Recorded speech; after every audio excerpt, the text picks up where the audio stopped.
Welcome to Wildcat Watch Live. I'm Hunter Mulford. And I'm Pat Ralph. So Hunter, are you ready for this homecoming football game this weekend? Yeah, I'm so excited. We're up against Maine, right? Yeah, should be a great game. Yeah, actually the Wildcats are doing great this season with 4-3, and actually they've won all their home games, so hopefully this will just be another good home game win. Exactly. Towson was the big win on the season so far.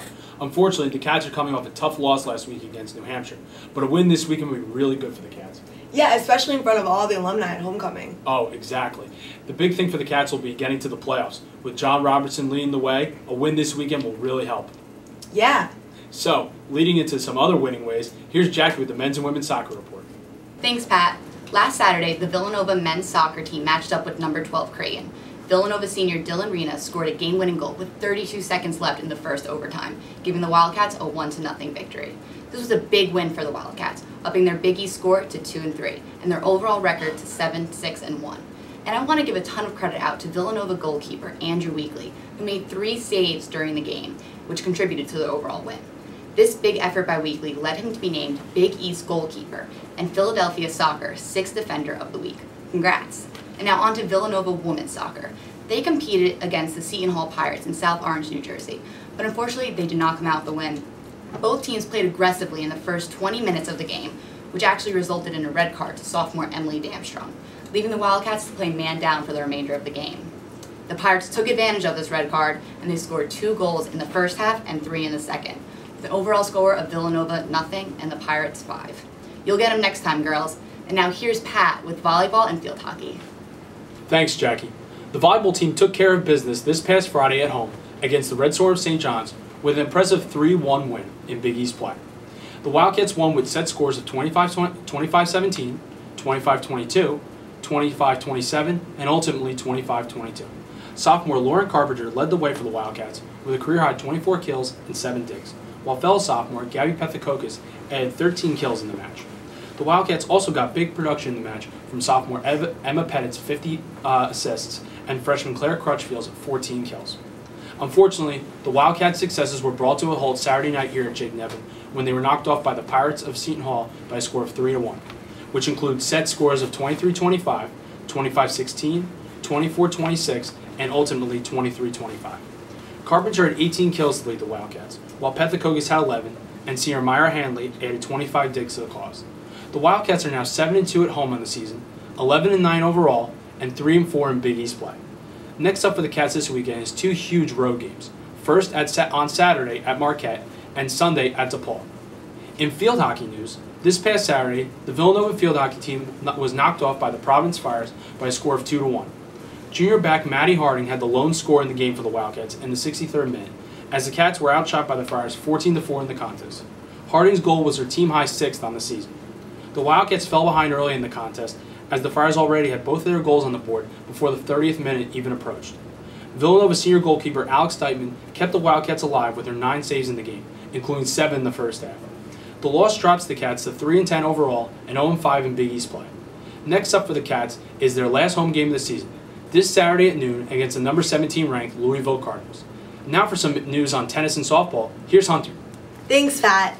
After 6 Villanova men's tennis players advanced to the semifinals of the Quinnipiac Invitational with 12 victories in singles actions, the 3rd day of the Invitational was canceled due to rain. Unfortunately, a makeup day could not be arranged due to scheduling conflicts amongst the schools. On the bright side, the Wildcats scored a tournament high of 23 victories in 2 days.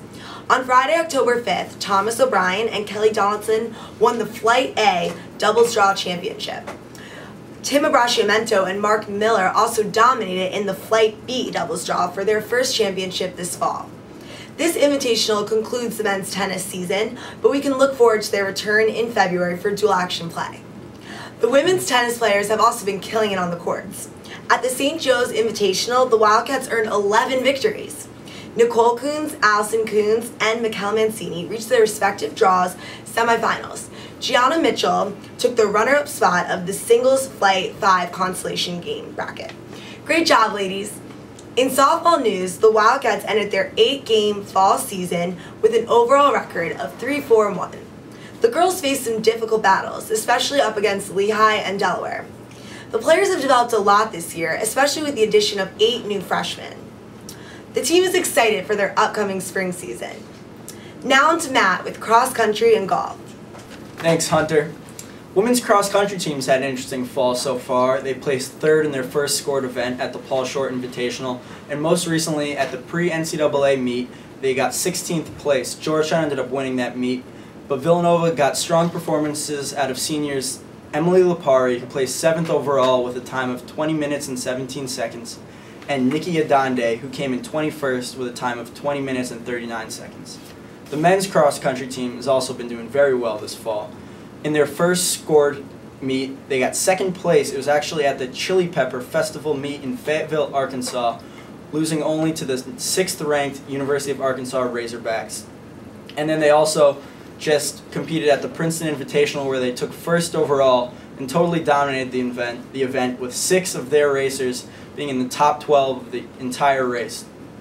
The reigning Big East Freshman of the Week, Patrick Tiernan, sophomore Jordy Williams, and junior Sam McEntee all placed 3rd, 4th, and 5th respectively with times of, they all had 23 minutes and 50 seconds. The golf team continued their fall play at the Bank of Tennessee Intercollegiate in Jonesboro, Tennessee.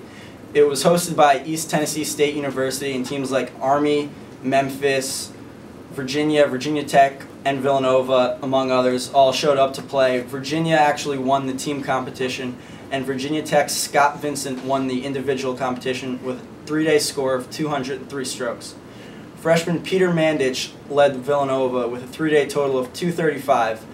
Unfortunately, that only gave him 70th place overall, and the team got 14th place overall. They next play this Saturday and Sunday in Bethlehem, Pennsylvania at the Lehigh Invitational. So it's definitely a packed weekend here at Villanova. We've got the homecoming football game against Maine, all the festivities for that. But I think one thing that everyone's really excited about is Hoops Mania on Friday night. Well, I'm definitely excited for that, especially since this is the first time our Hoops Mania is going to be part of the new Big East Conference, and it's also going to be recorded live at Fox Sports 1. Yeah, it should be good. It's a whiteout, and should be a good time, you know, seeing the basketball team for the first time this year. Yeah, definitely. But the real question is, who's the performer going to be? Yeah, you know, it's definitely what's been going around on the campus the last few days. You hear all the rumors flying around. I've heard Macklemore's coming.